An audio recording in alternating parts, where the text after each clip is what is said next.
And we're back again. Number 10. Number 10. Number 10. We made it to 10, double digits, 10 weeks in a row, too. 10 weeks in a row. This isn't just 10 like randomly throughout a 6-year period. This is 10 weeks in a row. Every Sunday. What day is this? Sunday. It's Christmas Eve. Christmas Eve. That's right, yeah. 9 hours away from, something like that, from yeah. Christmas. Yeah. You got your Christmas stuff ready? Oh, everything's all done. Everything's done. Oh, done. The dinners are all set up. The food being cooked right now. Food's being cooked. You're not even there. Not even there. Not completely unattached from the food. My kids have opened a bunch of presents already. They're going out tonight. Oh yeah, they're going nice. to do their thing. So I'm home alone. Oh, nice. Home alone to do who knows, whatever Macaulay Culkin would get away with. Yeah. So I'm Cody from Wall Street Breakdown. I'm Anthony from Wall Street Breakdown. And we are covering a week that was fairly tepid with news. Yeah, there wasn't a whole lot. There was a little bit. There's some cryptocurrency excitement going on here at the end of the week, which there was cryptocurrency excitement, I guess, at the beginning of the week. We'll get to all that. A few earnings calls. I'm sure a lot of people stepped away from the market this week. Yeah, there's a few of them. And just weren't doing a whole lot, right? No. A lot of people just sold and probably went on vacation, got out of a lot of positions, but there were some big earnings calls this week. Some really good earnings calls, as a matter of fact. We ended up finalizing the tax bill down in the United States. Yep. That's all done, passed every line of defense it needed to pass. Yeah. So now we've got a lot of companies in the U.S. that are on the precipice of repatriating a lot of money or thinking about it. They've cut a really good tax deal as far as a one-time if you want to repatriate money that you've got internationally. So we've got companies that are doing that. And the fact of the matter is the biggest story probably out there is Star Wars. Probably, Star Wars is killing it at the box office. Killing it. Making nothing but money. So I'll hand off the reins to you here on this Sunday before Christmas, and I will let you lead the show, good sir. Thank you very much. Let's take a look for the news on Monday the 18th. Let's start with Star Wars: The Last Jedi. Star Wars. Yeah, I hear a couple people die in this movie. Unfortunately, yes, I heard that too. I haven't seen it yet. No, me either. I've just heard mixed reviews I've heard. I've heard mixed reviews too. From some people I know that have seen it, they liked it, but I guess there's a lot of people out there, purists. Yes. And I'd like to consider myself somewhat of a Star Wars purist. Me too. That I don't like what I've heard, personally. Me either. But I can't really, I haven't seen it, so it's impossible to put it into the kind of context that maybe the director and writer had in mind. Yeah, how it carries on the story. Yeah, right? It might carry on the story a lot better than if I go in and just have my feelings hurt because I'm attached to certain things. Right, yeah. But from what I've heard, I probably would have done it differently, but who am I to say, right? Oh, no, I would have done it differently too. So Star Wars, it came out Thursday of last week, some early preview screenings. Second most all time behind The Force Awakens for that first weekend. 220 million domestically, 230 million internationally. In 55 regions, we're waiting for it to open up in China in January. They've got at least 5 more Star Wars films greenlit. You got to imagine with Disney's streaming service and all this. Oh yeah, all the stuff they just brought in from Fox. They're gonna take all these brands and just hammer smash these things out. Yeah. They're gonna squeeze every last drop out of them. I mean, I can't blame them, right? So they're figuring by tomorrow that by the end of tomorrow, because it ends up being Christmas is a pretty big day for movies. For sure, People yeah. go to a lot of movies on Christmas. I guess you open presents, you're up early, everybody's hyped up, and then it's just you're waiting for food that night, and there's garbage all over your house, and so you want to go do something. So film is something that people still go do quite a bit on Christmas Day. They figure by tomorrow it's going to be the third highest grossing film of 2017. We've already heard predictions that it's going to be the highest grossing film by the end of 2017. Oh, I can foresee that. Still going to run through one more weekend here at 2017. Yeah. So, I mean, Star Wars is it's a cash cow. Oh, it is, definitely. Disney knows what they're doing. I'd like to think that some of the characters that apparently we lost aren't really gone. Maybe I'll keep myself just out of the loop entirely. I won't see it, and then I'll never know. And that's a good idea. Can't be disappointed if I'm naive to it all, right? Right. Yeah, Star Wars making good money. The theater business not doing near as well, but they definitely need this. And around the holidays, there's always some big movie, if not a couple of them, that make big money. And Disney is definitely the leader in that. Oh, for sure now. There's no two ways around that, right? So, that's the Star Wars story. We only have another story from Monday. Litecoin wants to pay you for your DNA, I hear? Yeah. Okay, so this is It's a startup cryptocurrency. It's an idea right now, right? So I read this on a headline. I went ahead and I looked a little deeper into it, and I thought, it's relatively interesting. Why don't we just kind of bring this topic up? I mean, cryptocurrencies are big in the news right now, and this kind of definitely gives a whole different spin on things. So I would imagine the coin probably takes on the same type of blockchain technology in the long run. But as far as like a launch goes, they're looking for about $40-50 million to get this off the ground. This is done by genetic research firm Illumina. So they've spun off another company called Luna DNA that's going to put out these Luna coins. So there's other companies already in the genetic research realm that look for your DNA, and DNA research is getting bigger and bigger, right? So the thing is, though, that's going to be different is like a company like 23andMe that gets your DNA. You get like a little test tube dealie that comes to your house. You spit in the test tube. Okay. You send it back to these guys. They do the research, and then you get your DNA profile basically sent back. Do they have a target audience for this DNA, or is it just for everybody? Well, in the general realm of things, I think a lot of these guys are actually, everybody's just kind of getting started up. But when you're talking about like pharmaceutical companies or like big pharma that are actually trying to like, they're trying to develop medical databases where they can see things as a whole. There definitely is a lacking in certain demographics. Only makes up about 4% is African, Latin American, and like indigenous people. So like Native Americans or Native Canadians. There just isn't the kind of database for those people that there is for whitey, right? For whitey, okay. Yeah. So I'm Caucasian. There's a lot of us walking around, and apparently we really like to know what's going on with our DNA, and it's important. I mean, when you think about it, it shows you, like your family history, any kind of exposures to certain health conditions you might have, if you've got any kind of mutations that might turn you into an X-Men. Like there's all sorts of good stuff. But 23andMe, which is one of the big companies out there, if not the biggest, they get your DNA, they get it. You still have to say, okay, yeah, it's okay for you to take this DNA and use it into a medical database. Right. So they send it back, you get your full breakdown of your DNA, which I'm not too sure how much information there is out there where you can go and like break down each gene by gene and compare it to anything else. Maybe they give you a breakdown. I haven't personally done this myself, right? But 23andMe sells your data to then pharmaceutical companies or other companies building medical databases. So you don't get a kickback. So what happens is a lot of people that do this DNA testing, even though it's totally anonymous, they're just looking for the statistics. They're not looking for like Anthony or Cody, and to like point out like, oh, Anthony's got a recessive gene, that's why he's bald, and Cody's bald too because the stock market makes you bald, and so they don't do any of that stuff. But people don't want to still give the information up.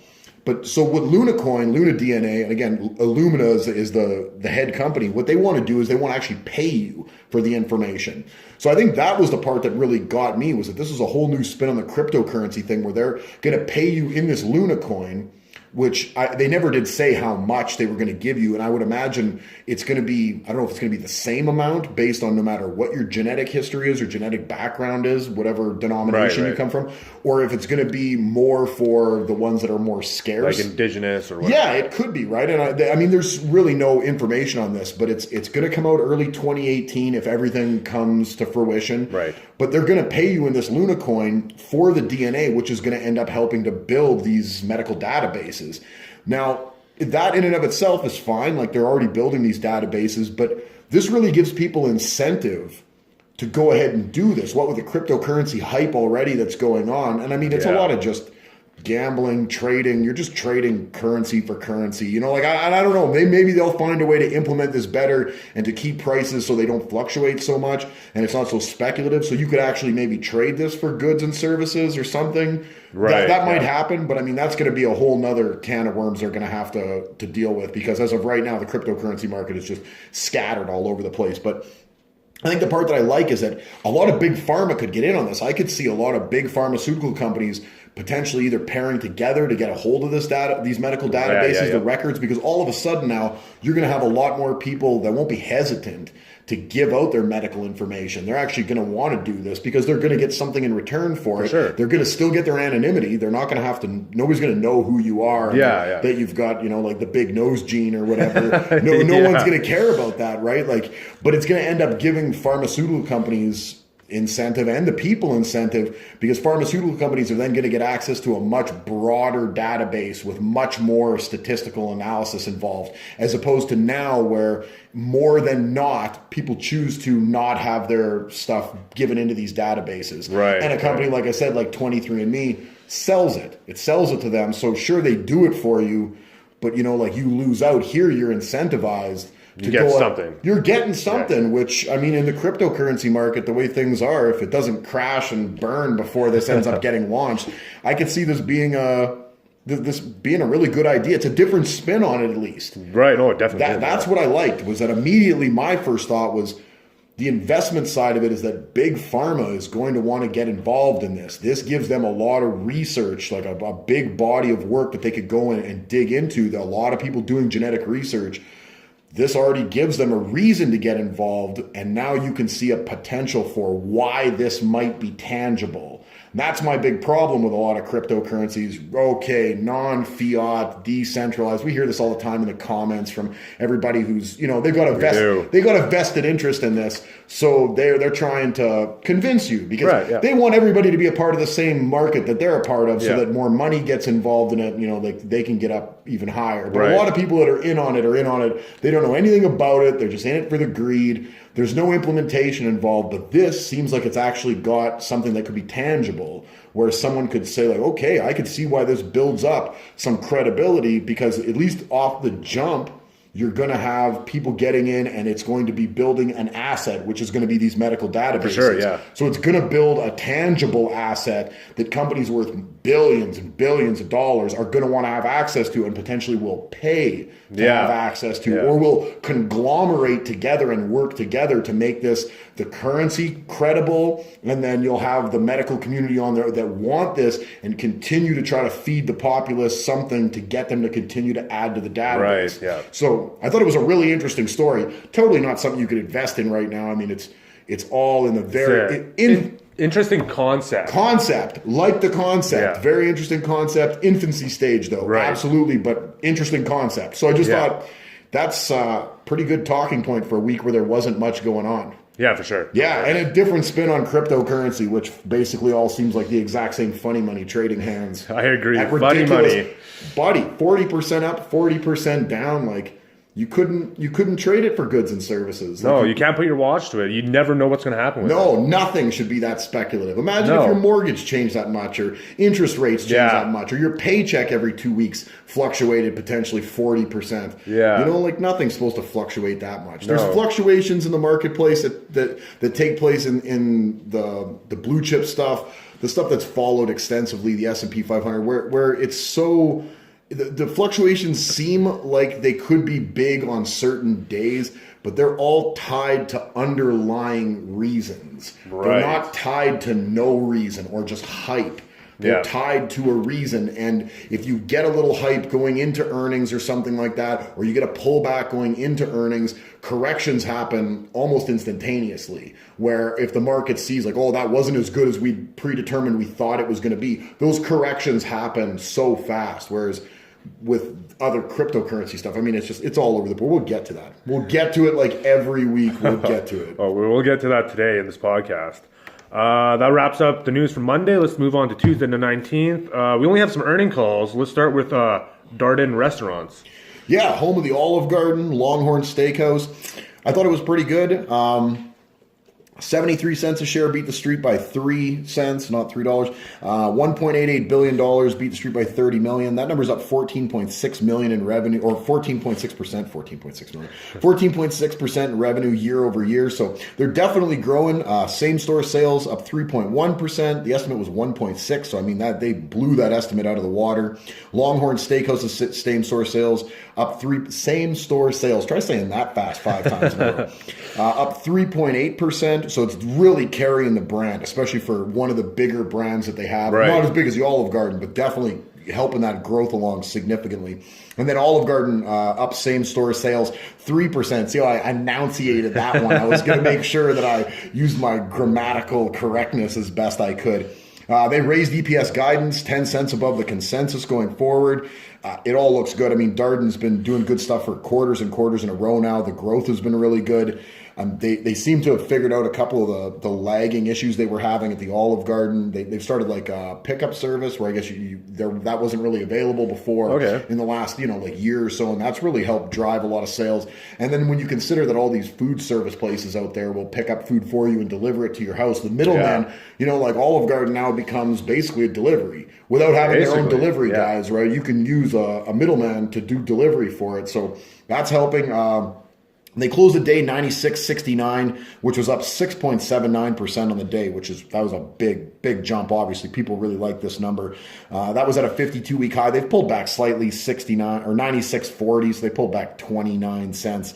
But their price to earnings still 23 something. So I mean, it's around the 52-week high. It's growing really well. It's a good, solid company. It costs a lot of money to run restaurants. Margins are tight. For sure.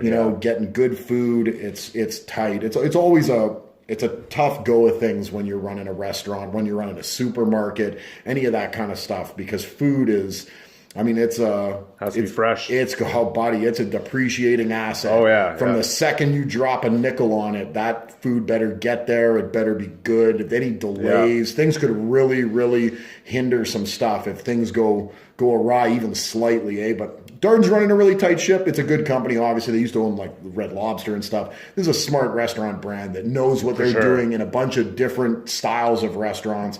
A lot of the Olive Gardens, I think, still need a bit of a makeover. The Olive Gardens here in the city all look like the 90s. Oh, really? I haven't been to one in a while. All three of the ones here look like the 90s. I don't think we have a Longhorn Steakhouse here, but we've got Olive Garden. It's good food. It's always really good food, but it looks like the 90s in there. Yeah. So, it needs a makeover, but that's kind of a recurring feature for almost every restaurant. Oh, for sure, like a big franchise like that? Yeah, like when you've got thousands of restaurants out there, you're basically in a recurring phase of having to do some sort of reorganizing of the chairs and tables, something, right? A fresh coat of paint or something. So, I thought it was a good earnings call from Darden on a day of really good earnings calls, actually.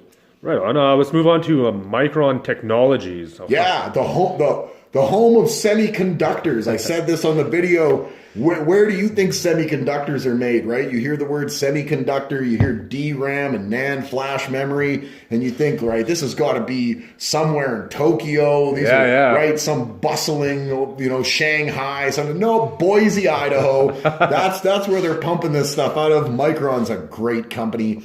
$2.45 on the EPS, beat the street by 25 cents. $6.8 billion on the revs, that beat the street by 410 million. That number's up 71.3% year over year. That's a big jump. And we know the semiconductor industry is just roaring this year. So Micron, not on the level of maybe a Broadcom, but still, the semiconductor just as a whole, DRAM and NAND flash memory are so far in arrears for shipments. Like the waiting list to get stuff made is backed up. Yeah. The technology to make it is backed up. It's only going to push forward into 2018. Everything we've heard is going to be massive still going forward, right? This is as much as we think it's not really an emerging technology. It's just constantly changing. It's constantly adapting, and it's getting better and better. And these high-end companies that have the ability to change as the technology changes and be on the precipice of it, man, they benefit from it. And you see it with Broadcom, you see it with Qualcomm, you see it with Micron. These semiconductor companies are doing really, really well. So quarter two guidance for the EPS and revs are well ahead of the consensus. The DRAM guidance for the industry is supposed to go up about 20% next year. Micron thinks they're going to be just slightly below that growth number, so somewhere 18%, somewhere around there. And then for NAND flash memory, the industry is going to grow another 50% is what they're assuming for 2018. And that's heavy growth. When you consider this year, like a semiconductor fund, like if you go look at one of the individual funds, they're up 35+%. Like every company in the fund, it averages out 35. Like it's beating indexes. If you're just in the semiconductor funds, you're beating the index, and Broadcom up even more than that, right? Like Broadcom is way up in the 40% range, right? So. But yeah, NAND flash is supposed to the industry 50%, and Micron says they're going to be somewhat above that. So when they use somewhat with the one and slightly below with the other, I would imagine somewhat means 55, 58%. like a decent clip above what the industry's supposed to grow. And I mean, they're already in North America. They're centered in America. So they're going to get a big bump from all these tax cuts already. Well, that's right. I mean, granted, they make a lot of their money internationally. That is something, right? But they do a lot of their business in the U.S. already, as opposed to a lot of these other companies that are headquartered outside of the United States that aren't going to get, their countries didn't do any corporate tax reform. So for an American company, employing Americans, they're going to get a little bit of a bump, and that's going to help them even more. Their debt at the end of the quarter was $1.2 billion, but their cash and equivalents was about 4 times that. It's looking good at Micron. Price to earnings of just over 10. That's cheap. Like, that is really, really cheap. They ended the day, on the day of the earnings call, $43.98. It was up only 0.61%, but then it had a pretty big bump the following morning. It closed the week out at $44.12. Micron is, again, this was salt. Like I said during the earnings call, I did all 3 of these earnings calls in one video, and I said it just goes to show how good the economy is doing in the United States. 3 earnings calls, 3 different companies that touch in 3 totally different sectors, and all very, very good. So, yeah, it's really tough to deny that the U.S. economy is doing well, right? They're going strong. Make America great again. They're working on it. They are definitely working on it. They are. We have one last earning call for Tuesday. That is FedEx. Yeah, I heard actually a little later in the week that FedEx ordered 150 maybe. It might have been 150 of the new Tesla semi-trucks. Oh, really? Yeah, a little later in the week. I'm almost positive it was FedEx. So that's just another bit of tidbit. I think Walmart has some now. Walmart's doing the test pilot project, whatever you want to call it. But FedEx has ordered some. There's another company out there, fairly decent-sized company, that's ordered 100 or 75 of them or something like that. Which, right. I mean, Tesla's... They're not meeting a lot of the expectations for sales or delivery. Well, the sales maybe are kind of there, but the delivery numbers are not near there. The production still just hasn't ramped up to the levels that they need. And people are starting to push back on that Tesla price a little bit. But as these companies get into it and start buying, and Tesla's really diversifying the things that they do, this semi-truck is looking pretty good. A lot of companies are at least willing to dip their toe in the pool and risk it. Right. So, I'm almost positive. I double check, go and do your reading and research, because I don't have it in my notes, but I'm almost positive it was a little later in the week after this earnings call. Right. I ended up reading it. I'm pretty sure it was FedEx. So anyways, FedEx earnings call from, was this Tuesday? Tuesday, yes. $3.18 in earnings. That beat the street by 29 cents. $16.3 billion in revenue, beat the street by $620 million. That's a beat, all right. And that revenue number is up 9.2% year over year. And that's with the price of oil going up a little bit, So like FedEx, I'm not too sure how much hedging in their fuel they're doing, whether jet fuel or oil, because they're obviously doing a lot of flying. And a lot of flying, a lot of driving. Not sure how much hedging that is to get that revenue number to jump, even while we see these fuel prices going up across the board. I mean, they're not going up ridiculous by the barrel, but I mean, it is up year over year for sure. Like, it's up, $10-12 from last year from where it's sitting right now. So adjusted operating margin improved 30 basis points to 8.5%. They raised guidance on EPS, well above consensus already. A price to earnings at $22.80. So, I mean, it's kind of in that wheelhouse right there. In a market like we're at right now, $22.80 is not the worst price to earnings you're going to see, because everybody seems to be trading around 52-week highs. So, I mean, that's just going to be what it is. You're going to have to kind of expect some price to earnings like that, because everybody's doing so well. American companies are doing so well, and the economy and the markets are doing so well that everybody's, I don't want to say they're overreaching. I'm not sure if the market's not just, some of the earnings aren't still yet to catch up. And next year we're going to see, as earnings change from the tax rebates, the corporate tax cuts, you're going to see a lot of these earnings jump considerably. And, I'd imagine so. And these PEs come down. So the PE at 22 is definitely not the worst. Not Micron's PE at 10, that's for sure. But FedEx closed the day $242.54. It was up I mean, a little bit, up 0.26%, but it's around a 52-week high, and it was up a little bit in the after hours from that. FedEx running a tight ship too, and it was a good, I really liked earnings calls like this when we get a chance to sit down on a day and see stuff that touches on a bunch of different sectors that really don't touch on each other too much. I mean, FedEx obviously might have a little bit in with Darden. There's a little bit there, but Micron and FedEx and Darden, Micron doesn't touch into Darden and FedEx at all. There's none of that. There are no semiconductors being used in your pastas, right? So you can really see that on all these different sectors, the companies that you think of as the maybe the number 1 or 2 or 3 companies, depending on how you look at FedEx compared to UPS or whatever, they're doing really, really well. So I mean, it just bodes well for the economy, and it bodes well for the stock market as a whole. That's what I like to see, because that shows me that going forward into 2018, we're probably not overvalued. We had Janet Yellen last week with the Fed say that, while they're economists and they do make mistakes, and that's true, but she said she doesn't see any underlying issues why the stock market might be overvalued. It might just be getting a nice run here that it deserves. And save for a cryptocurrency crisis where people are all going to lose their hat in that, or surprise subprime mortgage crisis or anything else, which we're hoping obviously none of that's going to happen, which there's no lending out there like there used to be, or at least not anything that anybody's keeping their eyes on, that things are going well. Right. And things going well going into Christmas and the New Year. If you... your resolution now is to get to the gym. Don't come to my gym. We don't want any more traffic there. Stay away from my gym. January 2nd, you go running or something. Stay out of the gym. I need that bench. But if your resolution is to get into the marketplace, you're getting into a good market. You're not going to have to resolve to too much. Just pick your portfolio. Get into the index or something, indexes are up 20+% this year. It's roaring. The Dow's up. I mean, it's amazing. It's amazing to be, people can't see, I think, sometimes a forest for the trees. And I think a lot of times, a lot of retail investors don't get in until things have already been ripping so long that they think this is kind of the norm. And then things plateau, or even worse, kind of shave a little bit off.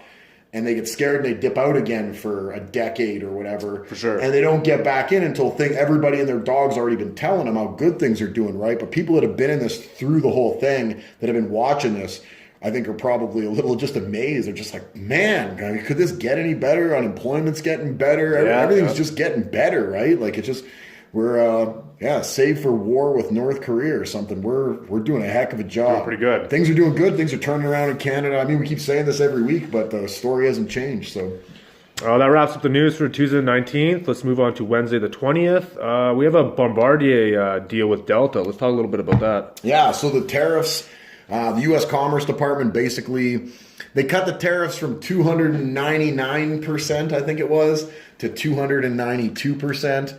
So the idea that Delta is going to be taking delivery of these 75 C-Series planes from Bombardier or Airbus, because Airbus has control of this program now, right, is probably not going to happen.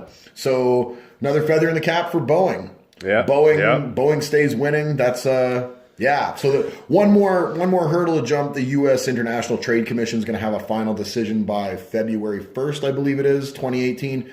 But I mean, Boeing stays winning, right? And then later on in the week, Boeing signed another deal, because forget Bombardier at this point. There's nothing to talk about there. Delta lost a grip of money with the Atlanta airline Atlanta airport being closed down earlier in the week. Oh, that's right. Yeah. I mean, that's the biggest airport hub in the United States. You would think it would be, JFK or LAX or O'Hare Airport or something, but it's Atlanta, right? That's southeast, and Atlanta's like that for the interstates too. I mean, that every interstate in the southeast runs through Atlanta, and Atlanta's the same way for that airport. And that airport was down considerably a long time.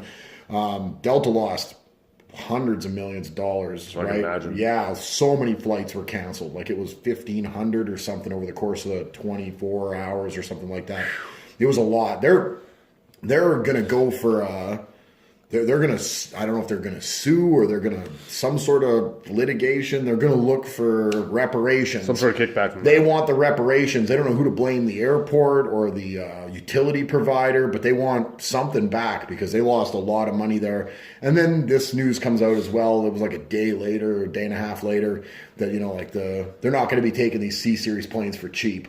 So, yeah. But then Boeing later in the week, like talking about Boeing winning, Boeing later in the week signed a deal with Fly Dubai, which is owned by the government of Dubai, for 175 737 Maxes, which is the narrow bodies that they were going to sell, was 100 of them, to Delta a week and a half ago or whatever. Right. But they ended up going with the Airbus plane. Right. So they went with the Airbus narrow body because I guess maybe they were trying to stick it to Boeing a little bit. Might have been, right? Yeah. Like you see the Canadian government pulled out of a deal to get some Boeing planes and with like Lockheed Martin stuff for their military, Delta. So everybody kind of tied into this Bombardier thing is trying to poke and prod at Boeing, but you're poking the bear. Oh, at this point, yeah. It's kind of ridiculous. So 175 of these 737 Maxes for $27 billion, which, I mean, again, you do big deals like this, there's going to be a little bit of a price cut on a deal like that, but it's not going to be anything super significant. There's a potential for 50 more of these. It's the largest single aisle jet order in the Middle East's history. So not just Dubai, but in the history of the Middle East period. It's the largest single aisle jet order. So Boeing stays winning, right? That was the whole thing. Definitely. So Boeing net ordered 640 of these 737s so far in 2017. So they're pushing these things out the door. Boeing closed the week at 295.10. It's just off the 52-week high, and they're ripping it. They're destroying numbers. I mean, they're leading the Dow this year. At one point in time this year, they were $153 or something. Now they're $3. So I mean, they're up 100% almost. Oh, and they're ripping it. Yeah. I mean, it's from the low to the high. They're leading the Dow big time. Don't mess with Boeing. Leading the Dow to what's going to end up being record highs for the Dow. Not only record highs for the Dow, but records for the amount of days that closed with record highs. So not only record highs like a bunch of times and like clearing that record out just every day it seems like, but trading days with record highs is going to be a record as well. And we're going to have 12 straight months up. Everything's going to be up. Like we talked about before, March was down a little bit, but if you count in the dividend payouts, it was actually up as well. So they just don't count it in because they're only counting share price fluctuation, right? So let's move on to some cryptocurrency news. Litecoin creator Charles Lee. Or Charlie Lee, sorry. Charlie Lee, yeah. Don't call him Charlie. He's not all stuck up. He doesn't do the Charles. He's Charlie. He's a man of the people, right? Apparently, this guy's been, It's like Robin Hood or something. Oh, buddy, I look at this Twitter feed and you wonder how much Kool-Aid these people have been drinking. Like, or glue they've been huffing. I don't know what's going on. Both. There, right? Yeah, maybe a little bit of both. So he sold all his position in Litecoin. He created Litecoin. He sold all his position in it.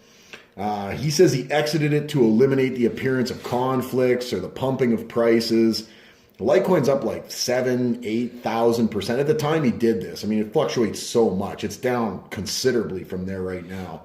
And it was up 5 times its price in the last month. So 7,000%, 8,000% this year. I think he sold it around 335. It's 250 today, something like that. It's been going down the last couple of days. For sure. It's been a rough couple of days in the crypto markets. It has. Yeah, a correction to say the least, and a correction that's well deserved. But yeah, you go on Twitter and you read some of this stuff, and this guy is like, he's just adored by the people that He is. Yeah, snake oil salesman. You know, they love him. They think he's just the most generous. You know, like he's helping people. Oh, he walks on water. Absolutely. Yeah. It's unbelievable, right? But I guess that's how you become a really good liar, is you learn to get people to believe everything you say until all the chips are on the table. And that doesn't happen a lot of times till afterwards.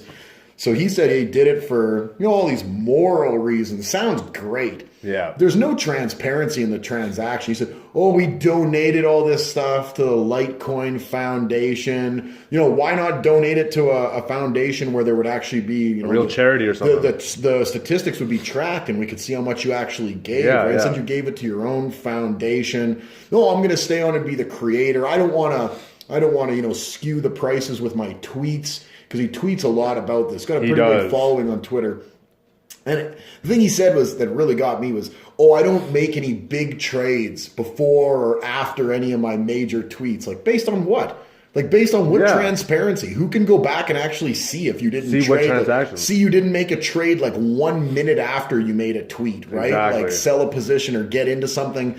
It's so ridiculous, right? Like, that people believe these people. I know. Like, do you not know that, like, the best con men in the world are always going to come across as the people that you are gravitate toward? That's how they start cults. Yeah, exactly. Right? That's how a cult is started, is by you being duped this way. Yeah. And social media just feeds this. And it's based on all these people who just are so greedy that they want to get rich for nothing. They want to get rich for no tangible value. They just want to get in on something, and it's all pyramid scheme. And they're all people. Oh, for sure. They're all bottom feeders in a pyramid scheme now. These aren't the top guys. The top guys sold out. Yeah, he's done. He wants to focus on the coin. He doesn't want to, he wants to stay focused on the growth of the coin. Right. Like, what else is there to do? Like, the coin's out there, the blockchain releases it as people mine for it. Like, what are you focusing on? Like, you're focusing on spending that money. Yeah. You built a non-fiat cryptocurrency, and you basically sold your whole position at the very top. Yep. At the very top, and traded your money in for a fiat currency. The thing you're apparently completely against. Yeah. You made decentralized money, but you sold it all for centralized actual fiat currency, because you can buy real Ferraris with real American dollars. Right? And so this guy, who's not a fool, is playing you for one. Oh, for sure. And he definitely is. Yeah, and he's got these people convinced, and good for him. Yeah. Good for him. Yeah, you're in some unregulated, shark-infested waters. You got to do what you got to do, I guess. Scary. Man. Yeah, I guess somebody's got to be the fool. I guess. Somebody's got to be the fool, right? So Yeah. these guys that are looking for a free buck with no investing experience, that don't know anything about anything, they just are in there to do it. They just see the gambling and flashing lights. That's why Vegas is full of flashing lights. Right. Because people get distracted and they just walk towards them like monkeys. And lights flash and they just are, and they just all of a sudden start feeding Moth these to a things. flame. Yeah, absolutely. Yeah. So enough hype has been drummed up, and this guy made out like a bandit. Oh, he definitely did. Good for him. Right Good on, for him. yeah. You never got any of my money. We have a couple earnings calls to wrap up Wednesday. Let's start with General Mills. They make some delicious cereal. Yeah, I ate my Wheaties this morning. 82 cents EPS. That was flat, like right in line. Revenues of $4.2 billion, beat the street by 110 million.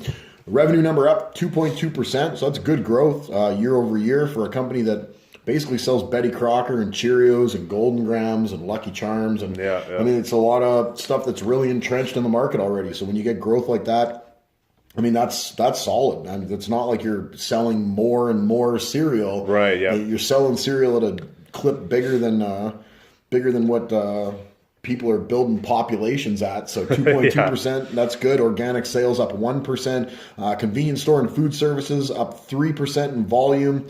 Their effective tax rate was 35.9% this year, whereas last year it was 32.8%. So that tax rate went up a pretty decent amount. But I can imagine as an American company that does all their stuff in the United States, they're going to get a nice bump from this corporate tax cut. So it was a decent earnings call. I was impressed with the revenue and the organic sales growth. I mean, it's nice to see, but I mean, it's not one of those companies that's ever going to be a growth stock. You're not looking at it to be a growth stock, right? It's just a good, solid company that proves every year that it's moving along a little ahead of inflation, time value of money, all that stuff. Closed the day at 58.76. It was up just about 2%. Closed the week at 60.13. So it just keeps going up. I mean, it's a good company to be in. You're not. People always buy Cheerios. Oh, they do. You're not. Yeah, recession or not, like you're gonna sell some Cheerios. General Mills, good company. Yeah, definitely good is, earnings definitely call. is. And again, this was another day with a couple of earnings calls where companies that don't touch each other at all. That's right. Yeah, 3 earnings calls, companies that don't encroach on each other's sectors whatsoever, and they all ended up being relatively good earnings calls. Yeah. Let's move on to Winnebago. Yeah, Winnebago selling RVs. It wasn't the greatest earnings call, but they've got a pretty decent growth here. And they made an acquisition earlier in the year, and that's obviously going to be attached to this growth here. So the 57 cents a share beat the street by 5. 450 million in revenue, beat the street by 62.89 million. So it's not a huge revenue number, but it was up 83.4% year over year. In the segments, their motorized segment for revenue is down 2.4%. So I thought it was going to be better than that, to be honest with you. There's a lot of money going around. People have money. Maybe people are just keeping their money in the stock market. I really hope they're not keeping it in cryptocurrency. Maybe they're keeping the stock market or just keeping it wherever they're keeping it. They're not spending it. Maybe enough people, enough 50, 60-year-olds that have the money to be out there purchasing very expensive recreational vehicles have, remember the subprime mortgage crash. It wasn't that long ago. See, it's these cryptocurrency millennials that never been a part of a bubble before that ramble on about how it's not a bubble, right? Like I was talking to a guy yesterday on the internet on Facebook on one of these groups I'm in, and it's not a bubble when things are up for years and years and years. And it's like, dude, if the .com bubble would have happened in the time when there's actually all these social media places where you could go and hype things up even further, that .com bubble would have lasted for a while. It was just that there wasn't, so a lot of the institutional money that started looking at it was looking at the traffic, was looking at the fact that none of these companies were making any earnings. And then eventually it didn't take long for them to go like, forget this. And they start pulling their money out of it quick, eh? But nowadays you can go out on social media, Charlie Lee style, and hype up a bunch of retail suckers to put their retail sucker money that they earn, like digging ditches into stocks, which is totally not the same thing. So if Facebook and Twitter and all these things were around back then, when you could be out there pitching stuff off from your desk at home, hyping it, and a million people get in on hype. I mean, that's the way things work. That is, So maybe when I'm talking about Winnebago, the motorized segment, maybe it's just a lot of people remember what hard times feel like, and they're not really too interested in spending as much money on what is ostensibly just a recreational vehicle, right? It's a big purchase. It's a lot of overhead. Yeah. You have to find if you're not going to live in it, you have to find a place to store it. If you live up here in Canada, it costs a lot of money to store an RV for 8 months of the winter. It does. So it costs a lot of money. So 2.4% that was down, but the towable segment. Last year they only did 50.2 million. This year they did 259.7 million. But again, they made an acquisition. They picked up Grand Design RV that does really nice fifth wheels, like beautiful stuff. So it was a good acquisition by Winnebago because clearly they were lacking in that towable segment considerably, and you've got to diversify yourself when you're not growing, and they're a little stagnant. They've been stagnant for a while. Motorcycles aren't making money as far as like any kind of, that secondary purchase you're going to make. You've got a house, you've got a car. What are you buying? Are you buying ski-doos, sea-doos, a boat, a motorcycle, an RV? Like you're buying a vacation property. You're going to buy something a lot of the time. Yeah. Because most people aren't really diligent savers or investors. I mean, when you're talking to investors, we're talking to a niche market. We're not talking to, like everybody out there. There's definitely a niche market of people that are doing this. So a lot of people are going to spend that money. They're going to get a little extra money and spend it. Obviously, the towables, Winnebago thinks it's a good segment for them to finally get into because Winnebago is definitely known for their RVs, not known for their towables. So picking up Grand Design RV that makes really nice stuff, having that under the Winnebago umbrella definitely helped bump that revenue number. I mean, 83.4% revenue growth in the year. See that. Yeah, so definitely helped that. They closed a day of earnings, 54.75. It was down 4.61%. They got a price to earnings around 25. It's not terrible when you consider what it is, but you'd like to see it be a little less than that. The sales with that are just so stagnant. It doesn't pick up enough. Like there's never these big boons where you're like, wow, like all of a sudden there's this big 10 or 15% increase on things. But you might see that as we get into 2018, and now we've had another year of prosperity. Right, and people maybe have enough money socked away, and a company like Winnebago or Harley Davidson might start to come full circle again. Harley Davidson doesn't carry a lot of debt. Like Winnebago's strong company, strong brand. Now they've diversified with Grand Design. So closed the week at 56.45. So it was up another $1.50 over the earnings call. But like I said, the earnings call brought it down a bit. I don't think people were overly stimulated by the fact that the motorized segment was down 2.4% on the year. So. All right, let's move on to our last earnings call for Wednesday. BlackBerry. Everybody had a BlackBerry back in the day. Everybody. I was a brick breaker savant.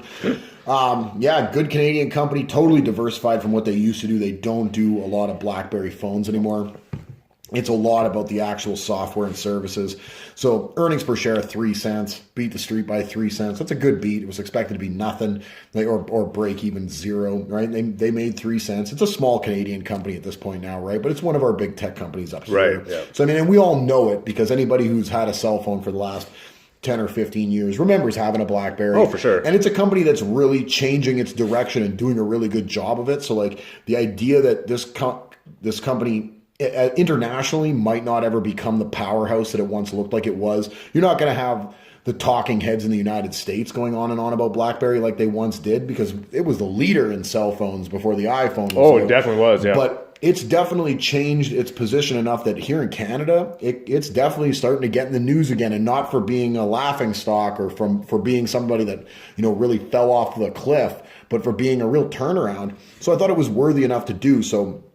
$235 million in revenue, beat the street by 19.5, but it's down just about 22% on the year. But again, that's due to the smartphones just basically being phased right out. It's really minimal at this point, and it's probably going to get down to next to nothing, if nothing, over the next year or so, right? Like they're not doing that. That's not what they're doing. They reaffirmed guidance. But their software and services department, and that's really where they spend all their time now. And that's what they did the best before. There was a reason why you used to see the president and everybody in every government department in a lot of countries using BlackBerries because their security software and stuff was just impeccable in comparison to everybody else's. So, and they still have that. Like they've been adding to that consistently. So they're known for having what is really good, solid services, hardware, software, the stuff that's in the phone or the stuff that they do worked really well. Now they've just kind of started to utilize that as they offer the software, but they're not going to be the hardware guys anymore. Right. They're not going to worry about actually making that hardware. So software and services up to $199 million in revs, and that's a record for that department. So you can tell they're really pushing that as its own. Because before the software would have came attached to hardware, a smartphone, right? So now it's its own thing, making good money. It was $12.17. It closed out on the day, and that was up almost 12%. So this was a $2 stock not long ago. Like it's up to $12, had a 12% jump on this earnings call. And they've still signed thousands of contracts recently, like thousands of corporate contracts. NASA, they've got a contract with U.S. Defense Department. Oh, yeah. They're still signing massive contracts, and it's for that software. It's for the stuff that they actually do that was a part of the phone that made it so sought after on a security level before, as opposed to everybody trying to play brick breaker, but still really good. BlackBerry, up here in Canada, you're rooting for it, right? New CEO came in, bought the company. They're really trying to turn this around. They thought they had something tangible when the actual smartphones were going down the toilet. Like, I don't remember what that last one was they tried to release that was the touchscreen, the Storm or whatever it was. Oh, yeah, I remember that, yeah.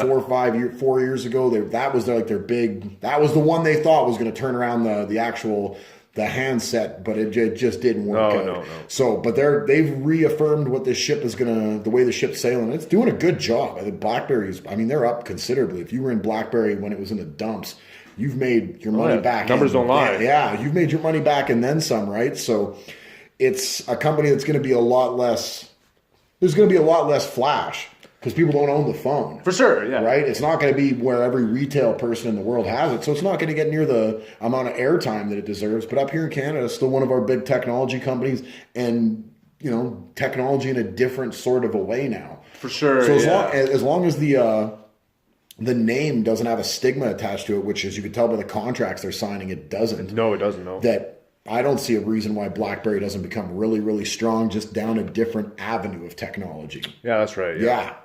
That wraps up the news for Wednesday the 20th. Let's move on to Thursday the 21st. We only have one earnings call, and that's from Nike. It wasn't as good as people thought it was going to be. I mean, I was watching the ticker. Nike was up a couple percent when they released earnings, and it dropped decent, like as soon as EPS and revs came out. Earnings per share 46 cents, beat the street by 6 cents. Revs of 8.55 billion, beat the street by 150 million. It's only up 4.5% year over year.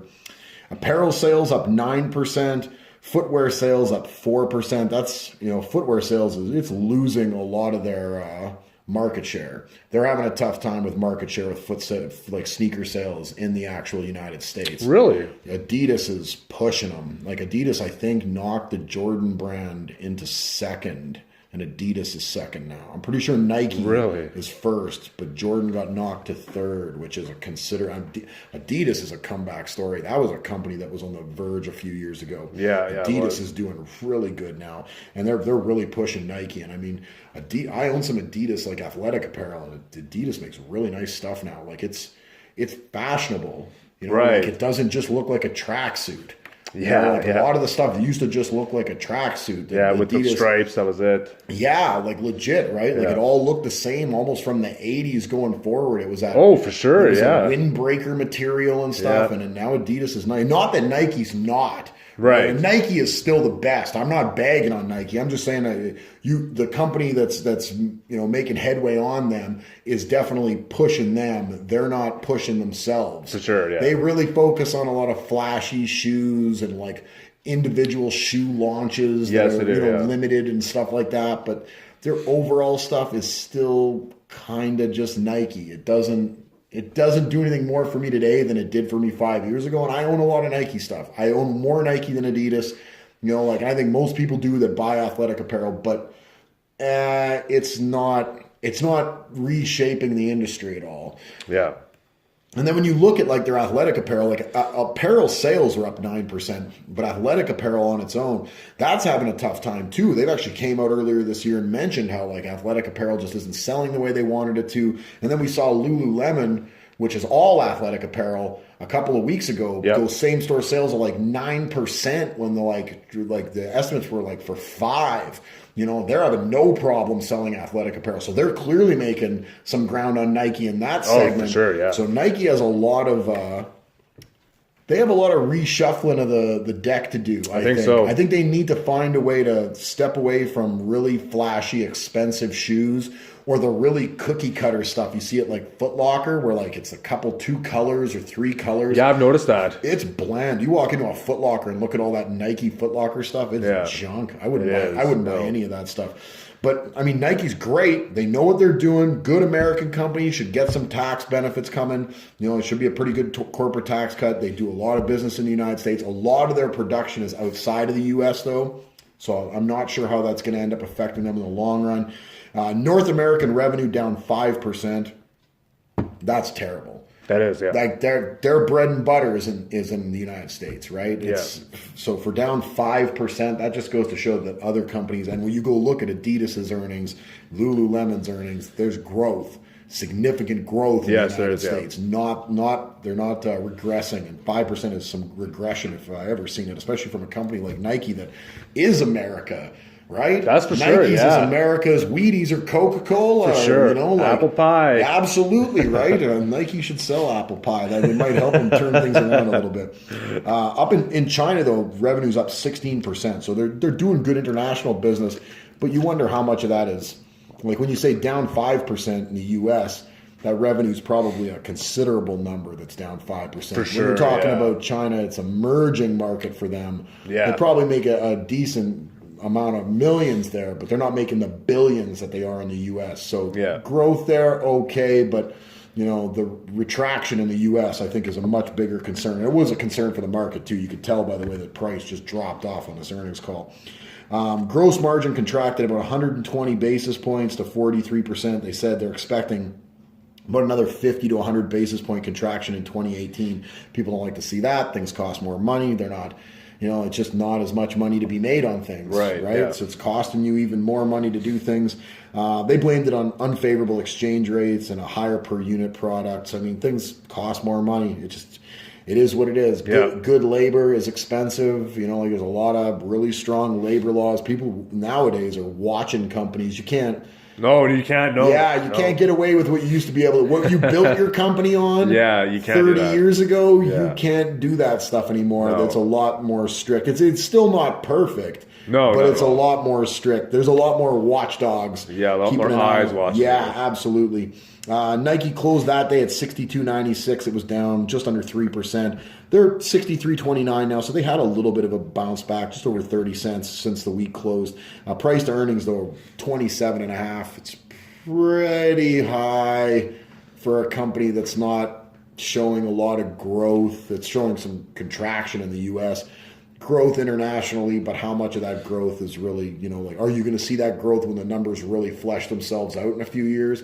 Probably not, because it's expensive. For sure. And then you talk about mainland China being up 16%. Well, I mean, if we look at Hawaii, like the number 2 cell phone company in the world, right behind Samsung, again, Chinese company, they're loyal. They buy their own brands. Right. There's a reason why companies like Alibaba and stuff thrive, because they're very they're patriotic, if you can use that word for a country that I don't know if patriotism is the same thing they allocate it to, but so I'm not sure if Nike is gonna, the revenue growth in China could be a lot of just cheap sneakers.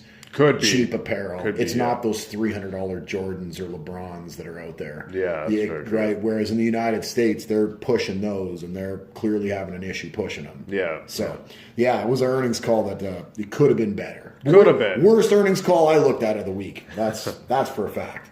All right, let's move on to Friday the 22nd. We have a few stories here, but let's talk about some WWE news. Yeah, let's talk Interesting. Absolutely. AJ Styles, still the world champ.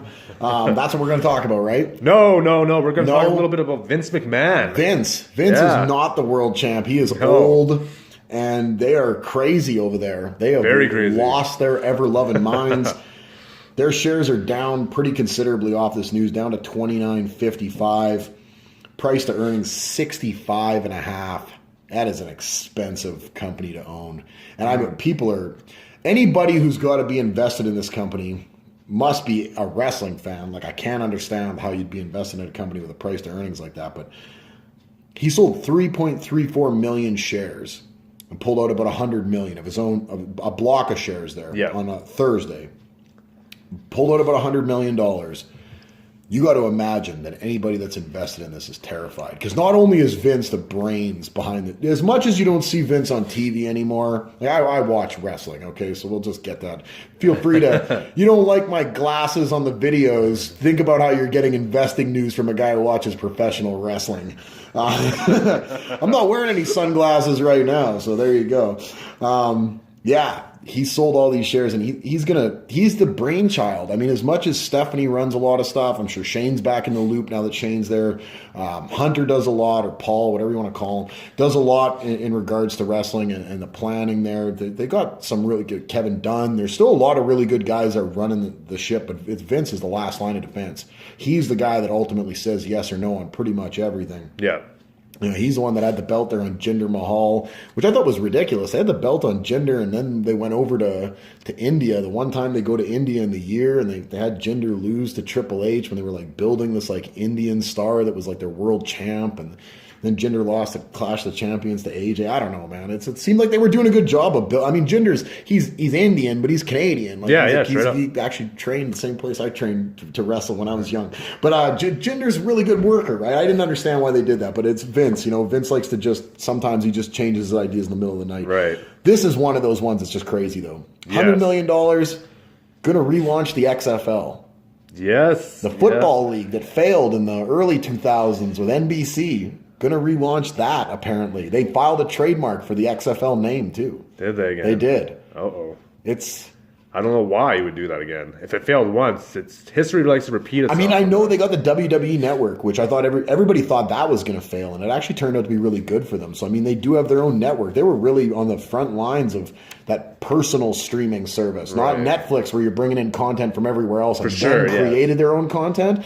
They had their own content or bought, libraries of other people's content. Yeah. And, like they put all their pay-per-views on there now. Instead of $30 a pay-per-view, it's $9.99 a month. So WWE Network's solid. If you're a wrestling fan, it's solid. But I mean, imagine it's going to go on there. I imagine they're going to run in cities that don't have NFL teams. I imagine they're going to try to pair up with the NFL this time and try to be a feeder league, like an actual like what do you call this? Like the minors, right? Okay, as opposed to like competition for the NFL. Yeah, I don't think they can compete with the XFL. Is still a stupid name, like like XFL. Yeah, it's silly sounding. I guess they did a 30 for 30 on ESPN, like a little documentary series thing they do, and they did one on the XFL and like how it was like a big laugh, right? And it did great ratings the very first week it was on, and then it just like tanked after that. And NBC lost a bunch of money, and the WWE lost a bunch of money. I think it was only around for a season, but apparently Vince saw it and thought like, I love football, right? Because Vince, he's been in bodybuilding. Like he had the World Bodybuilding Federation where he brought over like Gary Stridham and stuff. And then like he had IcoPro, which was like a supplement company. So he's tried to go against the leaders in bodybuilding before. That didn't work out very well. Not at all. So he's gone in the supplement business. He's done the XFL. They started a restaurant in Times Square back in the late 90s. It cost like $30 million. That failed out quick. Because what do you think when you think wrestling, right? You think like wrestlers to serve you food or something? You think like ravioli, right? Like that's the first thing I think when I think pro wrestling, right? So he's tried all sorts of wacky ventures, but shareholders got to be worried because the brains of the operation and probably some of his cohorts are again going to be taken away from the brand that makes them the money, and they're going to be focused on other nonsense. Nonsense is right. Somebody's going to tell this guy, and nobody's going to tell him because nobody's going to. Vince is confrontational as it gets, right? For sure, Vince is still yoked. Yoked. He's yoked at 75 or whatever, right? So no one's going to tell him, but it's it just doesn't seem like a good idea to me. Like it wasn't a good idea then. The WWE was doing, it was the WWF then, was doing so well. It was doing so well coming out of the Attitude Era. Things were making money left, right, and center. And then they just all diverted their attention over to this bogus idea. And then by the time they got back from the idea, the wrestling landscape had cooled pretty significantly. So as far as I'm concerned, if they go ahead and do this on anything other than like a real small scale, or maybe they've got some unique way to do it where they're not going to have to try to fill 60,000 seat stadiums or something. I don't think that'll ever happen. Like they got the network. So they've got the TV issue or networking issue kind of covered, but man, I hate to take the brainchild of a multi-billion-dollar company and have him sell shares to go invest somewhere else, and more importantly, invest his time somewhere else. Because, I mean, how much time does Vince have left? I'm not rooting for Vince to... But he limited time and probably a limited amount of energy, I would imagine. Like at that age? That mental energy, right? For sure. Just not that he's losing it, just the vigor. Right. Like you see guys, Charlie Munger, Warren Buffett, guys have done really well that are older, really taking their foot off the gas pedal a little bit. For sure. Because it's just, there's a lot going on in a new world, a 2017 world with technology ever changing. Now, Vince is surrounded by a lot of smart people, but this XFL idea sounds like $100 million loss to me. Sure. I just imagine all the athletes you have to find and put under contracts. He's not getting wrestlers to play that XFL. They've actually said there's this one guy, I can't think of what his name is, but they've said this one guy might be a part of it. That's really? It's a wrestler right now that was a college football. There's actually a lot of colleges, like Div 2, Div 1 colleges where guys don't make the NFL and wash out, right? But that's not the quality of football. No, a lot of guys will go to the CFL first. Like they'll come up here and play up here. Like first. The Rock did. The Rock played for the CFL for a bit. There's a lot of actual NFL or WWE guys that have played in the CFL to some extent, right? Like The Rock didn't play for very long. No. I don't know if Brian Pillman might have been up here. I know he was with Cincinnati for a while, but Brian Pillman might have been up here. Lex Luger was up here for a little while. Yeah, that's right. Yep. There was a lot of guys in wrestling that have played in in the Canadian Football Leagues, I mean, it's got 100 years of tradition. For sure, it's a league that's not going out of business anytime soon. You're not going to make millions of dollars in it, but if you want to play professional football as your career, it's an opportunity. You go to the XFL, you leave a CFL job to go to the XFL, your CFL job might not be there next year when your XFL job goes away. Because I think you might have too many concussions if you're going from the CFL to the XFL. You might. Yeah. CTE is, again, and CTE in sports, that's another thing. It's such a big deal now with concussions and lawsuits. Wrestling's already been blamed for all this, all the way back to Chris Benoit, and there's class action lawsuits. Now you're just getting into a field again where it's just people getting head trauma. Yeah. I don't know. A lot of liability. Seems like it. A lot of liability. It doesn't seem like any upside. No, I don't really. see the upside. No. Other than Vince is just like, you know what? I'm rich. I want to own a football league. So tough. Basically. So tough. But that is not going to bode well for the WWE, which is publicly traded, I don't think. No, I don't think so either. I don't think so. No. I'm not saying short the WWE, but price to earnings is 65.5, and your CEO going to do whatever he's going to do with football. So, good luck to them over there. I like wrestling, but good luck to him. Good luck. Good luck, Vince. Good luck, Vince. Let's move on. We got an Amgen story. Let's talk a little bit about that. Yeah, so just a little bit on Friday came out about... So they're doing this... the repatriate money, right, of money that's been made internationally. So Amgen just came in and said that they're expecting to incur about $6 to $6.5 billion in taxes over time as they repatriate money from around the world. It doesn't specify how much of the $38.9 billion in cash and other holdings it plans to move back to the U.S., but I would imagine you're getting a pretty good repatriation, whatever the word would be, rate. It's a one-time repatriation rate of 15.5%, which is cheap. That's a cheap tax rate for cash, and 8% for illiquid assets. So obviously not cash or equivalents, right? So any other illiquid assets you want to move back. It's for any American company. It's a one-time thing. So it's definitely encouraging you to bring it back. There's roughly $2.6 trillion in assets from U.S. companies that are outstanding out in the international there. So, I mean, there's companies everywhere that got money internationally. That's a pretty cheap tax rate to be bringing it back in. And if they get a good majority of these companies capitalizing on this, while they're going to take a hit on these numbers, man, the U.S. government's going to make some good money. Oh, yeah. And then you're going to have a lot of money back inside U.S. borders that can go ahead and be spread around, So Amgen's one of the first companies that came out and started talking about this on Friday, and I guess they're under the impression that they are going to be doing this. They didn't say how much of the $38.9 billion, but they're expecting to incur about $6 to $6.5 billion. They got the money for it. Yeah, they do. They got the money for it. Yeah. It's a good tax rate. Yeah. You might as well do it. I mean, a lot of these guys have been using international tax shelters for a while for a reason. Because it's been a high tax rate in the U.S. Because, Democrats talk a big game about making the country better. And they just make a lot of socialized programs. They're like our liberals up here. Oh, for sure, yeah. They like to, if you don't work or don't do much, they like to try to spread that money around. Yeah. You make a lot of money and employ people. Well, they want to take your money away and give it to people who are unemployable because So, not now. Not now. No. Republicans are doing it the other way. They're saying, you know what, you went out and made a bunch of money. Why don't you bring it back here and employ Americans? Bring it back here. Yeah, bring it back here and put it in your pocket here in American dollars. Yeah. And spend it in America. I like America, man. I'm a Canadian, but I'm a huge fan of the United States of America, especially when there's a intelligent Republican government in charge. Sure, yeah. That as much as people don't like the way they talk or the way they deal with things, or you don't have to want to sit down and go to a barbecue with your president. You just have to respect his business. Right. And as much as people want to bag on Trump, I don't remember any billionaires that he did business with over the course of 30 plus years come out when he was running for president and go he was a bad businessman. No, he never heard any of that. He tried to take advantage of me. He was a liar or a swindler. No, they said he was a tough businessman. He was had a strong, hard line he took. Didn't take no BS. Yeah.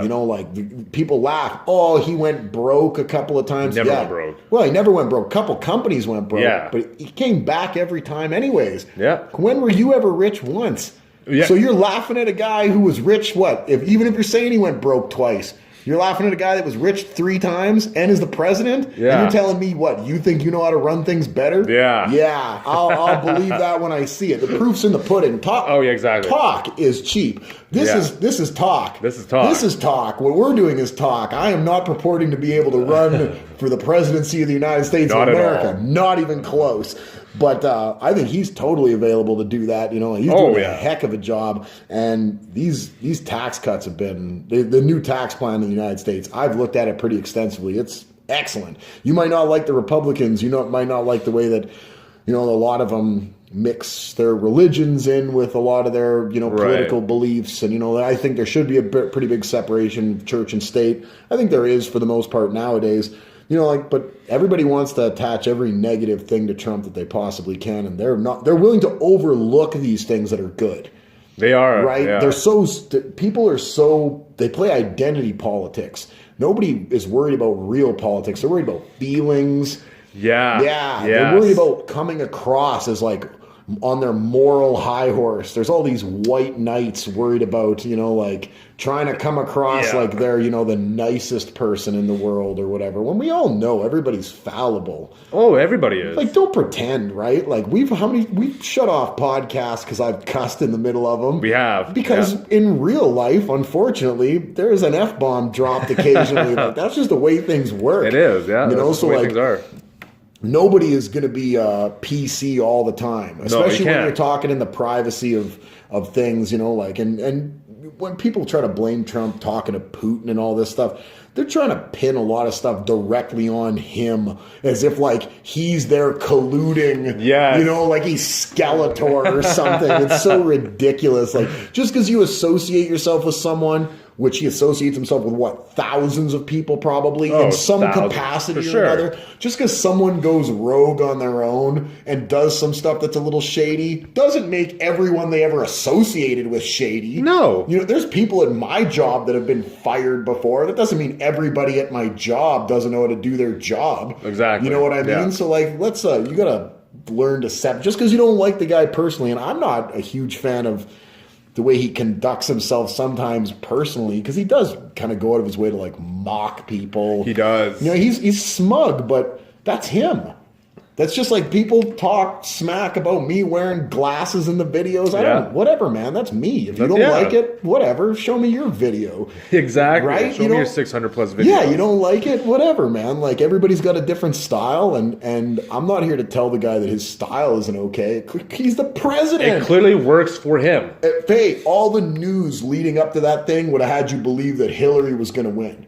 All the Democratic news would have had you believe that it was in the bag. This guy never even had a chance to win the Republican ticket, let alone to actually be the president. Yeah. And then, lo and behold, he won 6 states that were like notoriously Democratic for generations. Yeah. He won 6 of them. How?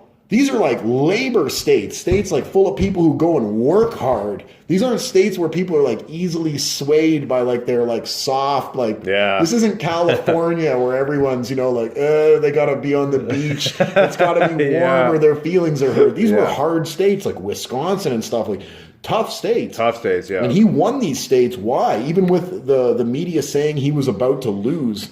I mean, he went out and won these states. Clearly, he convinced these people on an individual basis, despite the fact that the media was doing way more work to try to convince them the other way. For sure, the media was working overtime to have you believe that this guy was a clown, but the people on an individual level clearly came out and voted the other way. So, we got off on a bit of a tangent there about that. But whatever, man. Whatever, I don't know. I think Donald Trump in the mainstream media gets a lot of flack he doesn't deserve just because... He does. He really does. Just because of the personality that he is. He was on TV. Right. Yeah. He's got a lot of bravado. He talks kind of off the cuff. Well, not kind of off the cuff. He talks off the cuff. Yeah. You know, so... But he does a good job. This tax reform is excellent. He surrounds himself with smart people, and he's a smart guy and successful, and the president. And Amgen's going to bring some money back into the U.S., and I'm sure a lot of big companies are going to follow suit. We have one last story we're going to cover. Everybody's favorite topic. Nice. I'm going to get my phone. You keep talking to the I'm going to look at my phone. Okay. I want to take a look at what things are doing right now just to tell you where the market's at. What are we talking about? Well, I think everybody knows what we're going to talk about right now is cryptocurrency. Okay, so I'm going to look at how things are doing today. Yeah, let's check the stats. Looks like Bitcoin's down just under 14%. Ethereum down 12.3, Bitcoin Cash down 18.5, Ripple down 13.5, Litecoin, Charlie Lee sold at the right time because they're trading at 265 now, down 12.6 today. When I'm looking at coin ranking right now, there is 5 companies, yeah. 5 cryptocurrencies out of the top 50 in the green. Really? A lot of people in double-digit red, and it's been like that since Friday. Yeah, they came back a little bit yesterday for a good portion of the day, and then things still closed down at the end of the day. Yeah. This correction is more than needed. Bitcoin was 19.5 on Sunday. It's 13.3 right now. So I know people are saying, I had a couple people actually tell me this.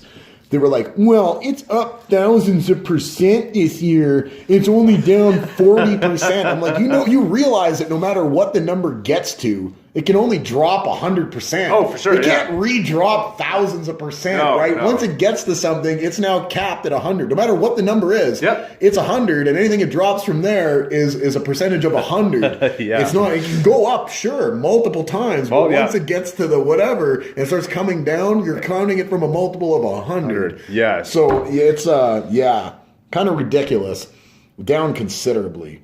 Yeah. It's a bludgeoning. Yeah, that's why it's scary to get into cryptocurrencies. You just never know what's going to happen. Should anything fluctuate like this? No, it shouldn't. Should you wake up any day and see that something you owned on Sunday was 19.5 and something today is that same thing is 13.3? Yeah, exactly. It's $6,000 difference. Yeah. And nothing happened. How are you supposed to put that into real world perspective? Let's say I go buy a car with Bitcoin. Yep. It costs $19,000. My Bitcoin is $19,000 now. Yeah, tomorrow it's down to $16,000. Yeah. So is that car dealer going to come to me and be like, I want my other? Oh, I am so sorry. I am so sorry. Yeah, I know what you mean. We will blank. No, it draws it out of you, right? Like I'm sorry. No. Hey, what are you gonna do, man? Sometimes you gotta throw it in there. Let YouTube blank it out. It is what it is, man. You know what? Like we were saying, sometimes people do cuss. Get it off your chest. It's ridiculous because you're right. What will that car dealer do? Like, are they gonna come back and say, like, hey, man, like this, the price of this currency changed so fast. Why would I trade goods and services for this? Like I wouldn't do it, right? Like it's just not something that's tangible because you can't go ahead and bet on it being worth what it's worth. Whereas the American dollar fluctuates, a tenth of a penny, 2/10 of a penny in a day in comparison or in a ratio with, the British pound, the Canadian dollar, or whatever it is. But with this, it's not tangible. It's so frustrating to look at because it's gambling and we treat it like it's investing and there's no news. Nothing happened. Like there's no news beyond the hype. There's no news that could justify a $6,000 retraction in price. You end up just with the news of the hype and lo and behold, we're getting a correction, and there's a lot of people going into Christmas now tomorrow that probably gone in at 18, 17.